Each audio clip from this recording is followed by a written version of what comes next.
The new regulation on personal data in China has sent shockwaves to the global business community. Right? It's pushed companies to adjust their current business model and create new ones. This is a trend I'm going to cover in my presentation. There'll be three subtopics in my sharing today. The first one, I'll be talking about the signal being felt by the local industry. The second subtopic I'm going to cover is the impact to China's innovation ecosystem. And the third part today, I'm going to talk about the opportunity for foreign investors and trading partners. Okay, so let me enter into the first one. Okay, this is a signal in the business community. Signal of this trend has come from multiple sources. The magazine, Economist, Baidu, and by business leaders in China. As early as in January 2018, the Economist observed this change when it published an article stating that consumers in China are becoming more anxious about the data privacy. Okay. Later in that year, the Baidu's CEO Robin Li, in a seminar, he made a comment basically saying, well, Chinese citizens tend to exchange privacy for convenience. For this statement, he received severe criticism and attack from the public. Well, basically, the general opinion, the public opinion said, well, we don't like this exchange. We preserve our privacy. We are forced to do so. Okay. However, the similar statement was made by other business leaders too. Next page. Back in 2017, in MIT, I met with China's AI guru, Mr. Li Kaifu. Well, in the conversation, we have a similar view, and he gave a talk to talk about why China's AI had moved so rapidly. Well, basically because of the different standard of personal data protection. However, that kind of statement is no longer appropriate in 2020. In 2020, in a public speech, I think he mentioned something about a startup company in their development process, share facial recognition data with Ant Group. Well, the night immediately after this seminar, the Ant Group sent a serious clarification notice. Well, basically, no, we are not sharing any data with anyone. We preserve the data of our users. Very quick response and a very severe response. All these events, all these stories have led us to the situation we are faced with today. A consolidated legal framework on data protection is passed today and will be implemented in November. Okay. Because of this change, because of the shift, we see Ali, Didi, Baidu, Tencent are facing significant challenge from the regulatory in 2021. So let's move to the next page, see how the impact is being made to the China's innovation ecosystem. The regulatory change are creating, I would say, significant shift and a great impact on China's innovation ecosystem. We see this in more than just a couple areas, but just give three examples here. The supply chain, the e-commerce supply chain, the implementation of AI and big data, and third, the adoption of blockchain. Let me talk about the e-commerce first. Recently, Alibaba's platform was required to upgrade for data preservation. Just last week, August 15th, the deadline. This requirement has forced numerous vendors to adjust their digital transaction system, such as ERP, CRM, and VMS, for privacy preservation. Now we can say the so-called precision advertising is gone for China. So how will vendors cope with this change? We'll see a lot of this movement, a lot of change are putting in place over the next few months. Then what happened to AI and big data next page. Next slide. Okay. With less personal data available, e-commerce leader will experience more hurdle and resource strain. Ali, Tencent, and Baidu have been global leaders in AI and big data. If we look at the right-hand side of this slide, this is the patent application of AI-related area. Baidu, Ali, and Tencent have been very successful. They have achieved advantageous standards in patent application, new innovation. And their success has attracted international capital, which in turn is injected into and fuel the innovative activities in this industry. So that was a self-reinforcing cycle. So will these self-reinforcing cycles slowing down? There could be many complicated issues, but we will see naturally a slower iteration of algorithm because of fewer data available. Okay, so one down, one up. Let's move to next stage, talking about blockchain. We call it seesaw effect because on the other hand, we see business model emerging. They are offering transparent, volunteered personal data utilization. So they are based on blockchain technology, this kind of underlying data science. And they come up with a model for fee or for profit sharing with customers who offer the data. It's an opt-in system. So if we read the law carefully, the law just passed, but it does not prohibit the business from collecting and use personal data. It says you need to obtain the consent. So the focus of the new business model is about how to manage to get the consent, how you provide enough incentive to your target, and how you design the relevant mechanism into your business operation.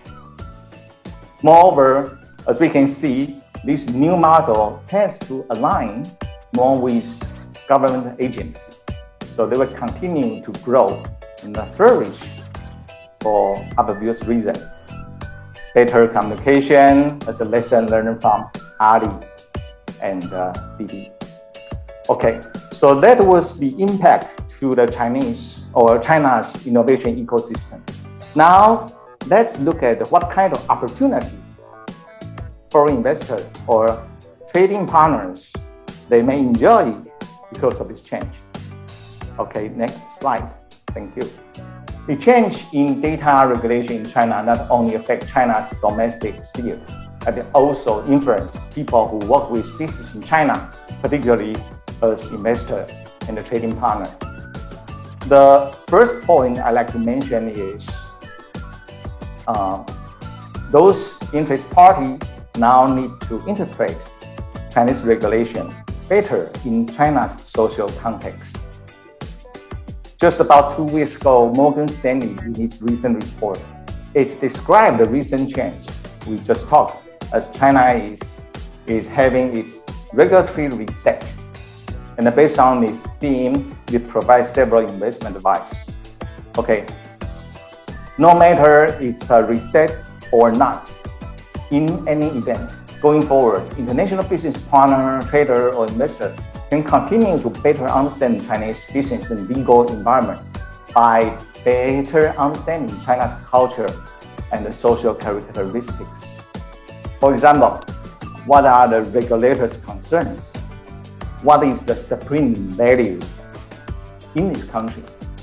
What are the current challenges the government is trying to tackle? Right? Also, you need to get some more insight from Chinese domestic players. For example, I got an interesting question from a domestic entrepreneur who is my friend.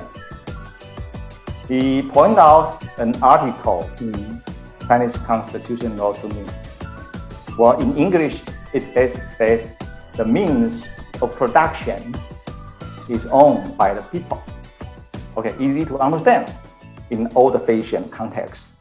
But now is in the era of data. So his question is, you see more and more Western economists have considered data to be a positive or productive factor in addition to entrepreneurship, labor, land, and capital. So in the case of personal data protection, it's possible that data is also considered a means of production and also considered to be owned by the people. I don't have the answer because the interpretation of that article was subject to different time and different social context. So that's the point number one. We need to continue to interpret Chinese regulation we see in the social context. The next point is, okay, then what kind of new opportunity? So next page. Any change will bring in opportunity, depends on the view or the perspective you choose. Eventually, the IDC, which is the Market Intelligence Company, has forecast that the market for data solution in China alone will be 80 billion RMB within 2 years. Okay, so looking at your own position, foreign investors do not have the advantage in offering general data solution through technology transfer for two reasons, as I can see. First one, many Chinese players have built their own edge, their own advantage in the underlying technology, the data science. So sometimes they already have the technology, right? And the second reason is that this kind of solution, the data preservation solution for either personal data or sensitive data, sometimes it may involve national security. So when other things be equal, when the technology level is the same, Chinese entrepreneur is more likely to adopt technology that originates locally, right? However, in contrast, there is a great opportunity for foreign investors. That is the transplanting or the transfer of proven business model within specific industry. Okay, as everybody knows, Western countries, in particular EU countries, have adopted much higher standards in personal data protection for long. And in each of their business line, they've gained experience and operational know-how to couple with those relevant regulations.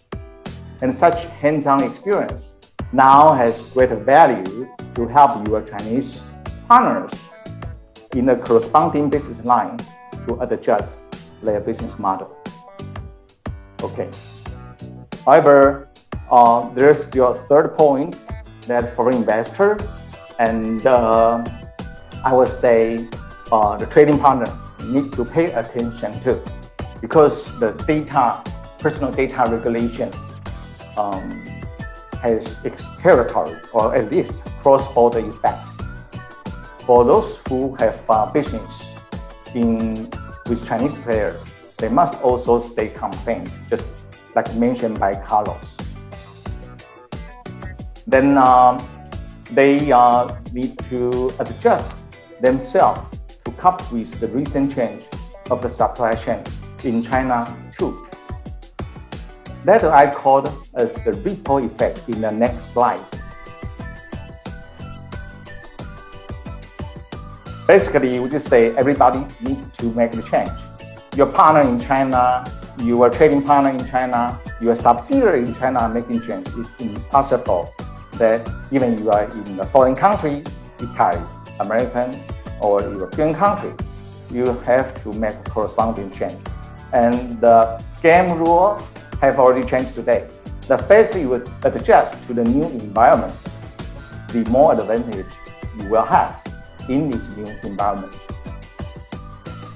Okay, so this is something that if you pay attention to your business advantage, the regulation does not only a legal piece, it carries a huge commercial implication to your global operation. All right, with those sharing, I finished the third subtopic that brings me to a summary of what I covered today. Thank you. So personal data protection, just like Kay at the beginning just mentioned, It's been there for a long time, and it just consolidated and improved now. The global business community should not feel surprised because the domestic consumer has been looking forward to this environment for a long time. And then what are the impacts to the China's innovation ecosystem? Number one, the e-commerce business model is changing. Number two, we call precision marketing practice is gone. Vendors are looking for new kind of approach. Third, seesaw effect. New business model based on blockchain is emerging. Okay, then what are the opportunities? Opportunity most likely lay in the industrial-specific privacy preserving solution that already obtained, the experience obtained by Western country or European country. You can deliver the value to your trading partner. The second one is the game rule will change. The one who moves faster will get the advantage. Thank you. That's my sharing for today.